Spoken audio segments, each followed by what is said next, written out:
ఇవాళ రేవంత్ రెడ్డి గారు ఒక సినిమా థియేటర్ ఓపెనింగ్ పోతున్నారు. పోనీ మంచిదే, సినిమా టాకీస్ ఎవరు అశోక్ నగర్ లో పిలిచిందట, రిబ్బన్ కత్తిరించేందుకు అశోక్ నగర్ పోతున్నారు సినిమా టాకీస్ ఇనాగరేషన్.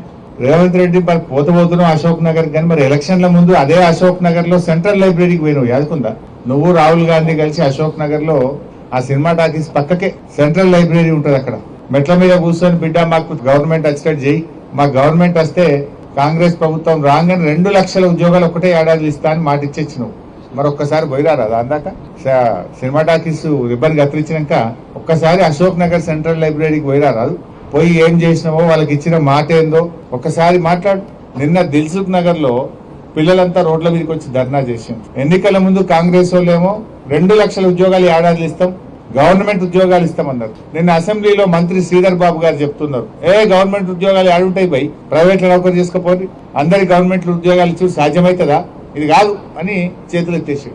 బట్టి విక్రమార్క గారేమో జాబ్ క్యాలెండర్ పెట్టి జాబ్లెస్ క్యాలెండర్ చేసేసిండు దాన్ని. మరి ఇప్పుడు అశోక్ నగర్ కు రేవంత్ రెడ్డి గారు సినిమా టాకీస్ ఇనాగ్రేషన్ పోతే 1000 మంది పోలీసు వాళ్ళని పెట్టిరట. ఏదైనా సందులకెళ్ళి పొలాలు వస్తారేమో అడుగుతారేమో అని 1000 మంది పోలీసు వాళ్ళని పెట్టుకుని సినిమా టాకీస్ ఇనాగ్రేషన్ పోతుండే. ఇప్పుడు నిన్న మొన్న దిల్సుఖ్ నగర్ లో పిల్లలు పాపం ఏమైనాయి మా 2 లక్షల ఉద్యోగాలు, ఏమైంది మా జాబ్ క్యాలెండర్ అని అడిగితే వాళ్ళ ఈపులన్నీ వాయగొట్టారు, బూతులు తిట్టింది పోలీస్ అధికారులు. మనం చూసినాం సోషల్ మీడియాలో ఆ నిరుద్యోగ పిల్లల్ని నోటితో ఉచ్చరించలేని భాషలో బూతులు తిట్టుకుంటూ ఈపులన్నీ పగలగొట్టిండ్రు, రక్తాన్ని చిందించే విధంగా కొట్టిండ్రు పిల్లల్ని. ఇప్పుడేమో ఈయన అశోక్ నగర్ పోయి సినిమా టాకీస్ ఇనాగ్రేషన్ చేస్తారు. నేను రేవంత్ రెడ్డి డిమాండ్ చేస్తున్నా, సరే సినిమా టాకీస్ కు పోతావా, యాడికి పోతావో నీ ఇష్టం, నేను దాని గురించి మాట్లాడా. కానీ అదే అశోక్ నగర్ లో నువ్వు ఇనాగ్రేషన్ చేసే సినిమా థియేటర్ పక్కనే అశోక్ నగర్ సెంట్రల్ లైబ్రరీ ఉంది. అక్కడికి వెళ్లి పిల్లలకు ఆనాడు నువ్వు ఏం మాట ఇచ్చినవో, ఎన్ని ఉద్యోగాలు ఇచ్చినవో దాని సంగతి చెప్పు. దాకా పోయి అశోక్ నగర్ సెంట్రల్ లైబ్రరీ దాకా పోయి నీ జాబ్ క్యాలెండర్ సంగతి ఏందో, నీ నిరుద్యోగ భృతి ఏందో, ఆడపిల్లల స్కూటీలు ఏందో, నీ 2 లక్షల ఉద్యోగాల కథ ఏందో చెప్పు. అక్కడ మాట్లాడాలని చెప్పి నేను ఈరోజు డిమాండ్ చేస్తున్నా. నువ్వు సెంట్రల్ లైబ్రరీకి పో. ఎందుకు గంతమంది సినిమా టాకీస్ ఇనాగ్రేషన్ కు 1000 మంది పోలీసులు ఎందుకు? 1000 మంది పోలీసులను పెట్టుకొని సినిమా టాకీస్ ఇనాగ్రేషన్ చేస్తావు ముఖ్యమంత్రి. మరి ఎన్నికల ముందు అయితేనేమో ఆడికి పోతివి, ఇప్పుడు ఎన్నికలు అయిపోయినాక ఇక అశోక్ నగర్ సెంట్రల్ లైబ్రరీ యాదకొస్తలేదా?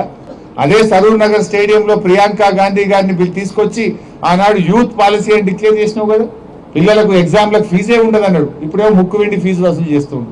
2 లక్షలు పక్కా అన్నాడు, నిరుద్యోగ భృతి 5000 అన్నాడు, స్కూటీలు అన్నాడు, జాబ్ క్యాలెండర్లు అన్నాడు, బ్యాక్లాగ్ పోస్టులు రిక్రూట్ చేస్తా అన్నాడు. ఇవాళ అన్ని ఎగబెట్టిండు.